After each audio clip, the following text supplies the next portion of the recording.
వాళ్ళు ఉంటారు. మన ఇక్కడే పొద్దుటూరే కాదు కదా, అనేక నియోజకవర్గాల నుంచి వస్తారు. అవును, చాగల్మరి సైడ్ వస్తారు, ఆలగడ్డ చాగల్మరి వస్తారు. గవర్నమెంట్ నష్టం ఏముంది సార్, ఉంటే సర్వీస్ యూజ్ చేసుకుంటారు. ఇదేదో ఇక్కడ తీసుకుని బ్లాక్ మార్కెట్ లో అమ్మే వస్తువు కాదు కదా. స్కాన్ బ్లాక్ లో అమ్ముకుంటారంటే అది ఏదో చెప్పిన కన్నా ప్రభుత్వానికి నష్టం అనుకోవచ్చు. ఏం కోరిక కాదు కదా ఎవరికైనా. ఇదేదో ఒక లగ్జరీ థింగ్ కాదు కదా, ఏదో ఇక్కడికి వచ్చి ఆ సర్వీస్ చూసుకునేది అనేది. అట్లా కాదు సార్, తప్పకుండా ఎవరైనా రాని చిన్న చిట్కోళ్ళు ఉంటారు. మనకి ఇక్కడ న్యూరో ఉందా? న్యూరో లేదు. ఆర్థోపెడిక్ డాక్టర్స్ కూడా అంతంత మాత్రమే ఉన్నారు. ఎప్పటి నుంచో కంప్లైంట్స్ ఉన్నాయి వారి మీద, కానీ ఇప్పటి వరకు ఎటువంటి పురోగతి సాధించలేదు ఆ విషయంలో. ఇప్పుడు న్యూరో లేక సరైన ఆర్థో డాక్టర్స్ లేక ప్రజలు ఎట్లా వస్తారు ఓపిక? ఇక్కడ బయట ఎక్కడికి చిన్న హాస్పిటల్కి వెళ్తారు వాళ్ళు. అక్కడికి వెళ్ళినప్పుడు ఆ వ్యాధికి సంబంధించి ఆ సమస్యకు సంబంధించి డాక్టర్లు ఏం చెప్తారు? ఎంఆర్ఐనో సిటీ స్కానో తీసుకోరమని చెప్తారు. అది బయట 4,000 దగ్గర నుంచి తీసుకెళ్తే 12-15,000 వరకు అవుతుంది. అది పేద ప్రజలు అక్కడ చేసుకోలేరు కదా అంతగా. మన సర్వీస్ మన దగ్గర ఆ డాక్టర్లు ఉన్నారంటే ఆ డాక్టర్ లేరు, ఆ సరిపో డాక్టర్ లేరు.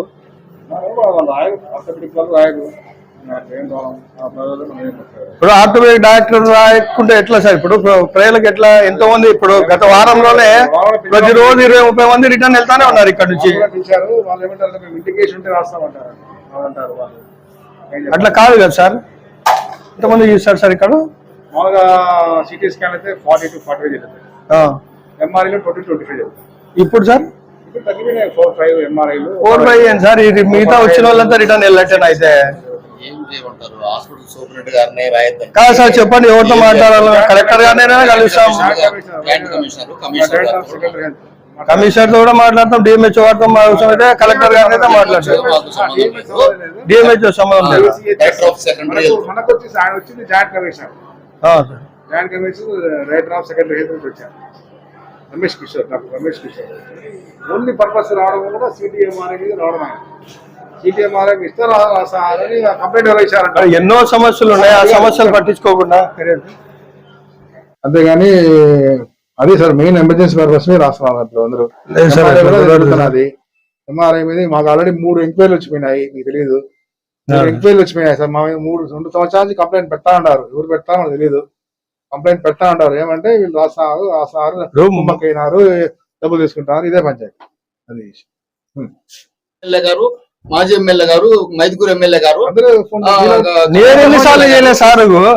అందరూ ఫోన్ సార్ నేను కనీసం వారాన్ని 1-2 సార్లు చేస్తా. మరి ఏం చేయాలి చెప్పండి? మీరు చెప్తే మేము చేయలేము చెప్తామా? అదే కదా, మేమైనా అదే కదా. ఇప్పుడు మేమైనా మా కోసం కాదు కదా. వస్తారు ఇందాక చెప్పినట్టు చిన్న చిత్క పేదవాడు వస్తాడు, అన్నా నేను ఫలానా న్యూరో దగ్గరికి వెళ్ళా అంటారు. న్యూరో డాక్టర్ దగ్గరికి వెళ్తారు. న్యూరో డాక్టర్ ఏం చేస్తాడు? ఫలానా ఎంఆర్ఐనో సిటీ స్కానో తీసుకురమ్మని చెప్తారు. అప్పుడు బయట చేసుకోలేరు కదా, 10-15 వేలు ఖర్చు అయ్యేది. అందుకని మా దగ్గరకు వచ్చి సార్ ఇట్లా చెప్పండి సార్ అంటే మేము సార్ చెప్తాం, సార్ చేస్తారు. అంతే కదా. సార్ చేసుకునేది ఏముంది? 5-6 సంవత్సరాల నుంచి లేని సమస్య ఈ రోజు ఎందుకు వచ్చింది? సారు రాస్తున్నారు, మీరే రాస్తున్నారంటే ఇంకా సూపరింటెండెంట్ రాకుండా ఎవరు రాస్తారు? ఆయన సూపరింటెండెంట్ సుపీరియర్ గవర్నమెంట్ హాస్పిటల్ కు 350 పడకలు ఉన్న హాస్పిటల్లో ఆయనకు సుపీరియర్. ఆయన ఇంటి కోసం రాయడం లేదు కదా. రాయకూడదు అంటారు. రాయకూడదు అంటే ఎట్లా? పెట్టమని చెప్పండి. అలాగే స్పెషలిస్ట్లను 10 మంది న్యూరో డాక్టర్లను, 10 మంది ఆర్థో డాక్టర్లను పెట్టమని చెప్పండి. ఓపీలు కూడా పెరుగుతాయి. మీరు ఇష్టం ఉంటే రాసుకోమని చెప్పండి. ఇట్లా డాక్టర్స్ లేక, ఇక్కడ సిబ్బంది లేక మీ ఇష్టం వచ్చేట్టు మీరు రాయొద్దంటే ఎట్లా రాయకుండా ఉంటారు? ప్రజలు ఎంతమంది రిటర్న్ పోతా ఉన్నారు? రాయొద్దంటే జాయింట్ కమిషనర్ గారు, సూపరింటెండెంట్ గారిని పట్టుకొని మీరు రాయొద్దండి. ఎందుకు రాస్తున్నారు? ఎక్కడ చూసినా మీరే ఉన్నాయంటే ఇంకా సార్ ఉండారు.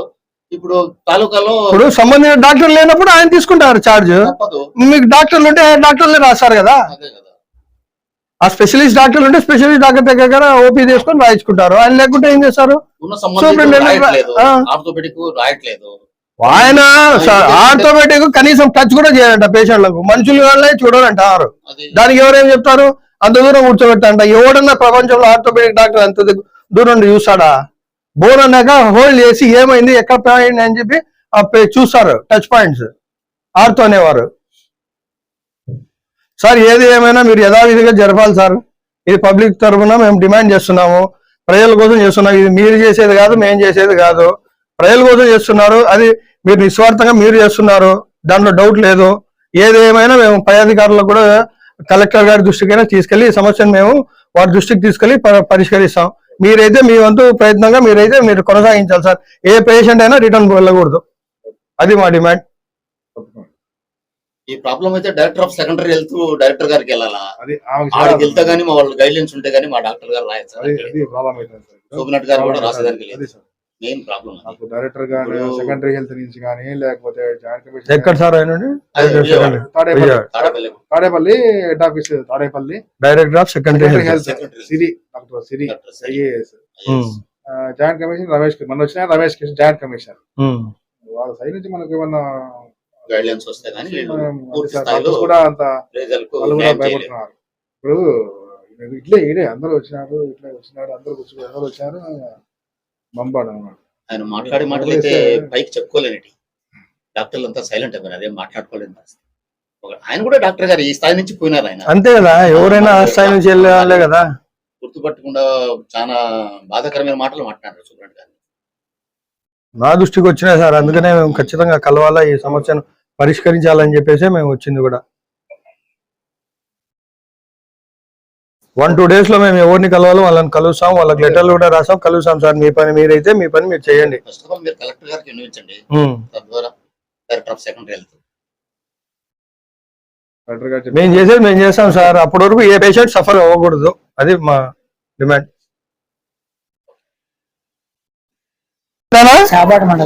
చాపాడు మండలం ఏం సమస్య ఏంది? కింద పడి మెడల్ అంతా ఇరుకు పట్టించే సిట్టింగ్ సెంటర్ తీసారని సిటీ స్కాన్ మామూలు ఎక్స్రే రాశారు.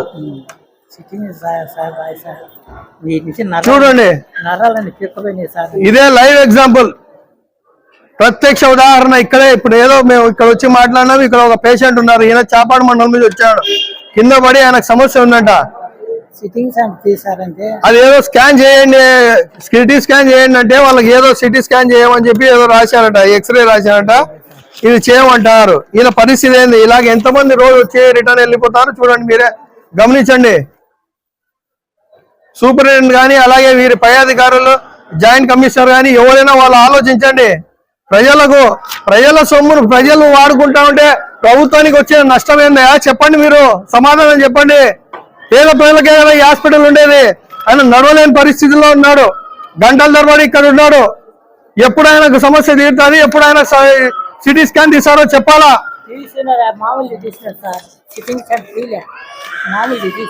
చూడండి, సిటీ స్కాన్ తీసుకురమ్మని చెప్తే మామూలు స్కాన్ చేశారంట.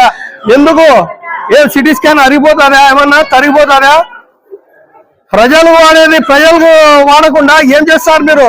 ప్రజల కోసమే కదా. ప్రభుత్వ హాస్పిటల్ అంటే ప్రజల హాస్పిటల్, ప్రజలు వాడుతుంటే ప్రభుత్వానికి ఎటువంటి నష్టం వస్తుంది? పదా ఎవరో డాక్టర్ దగ్గర మాట్లాడదాం పదా.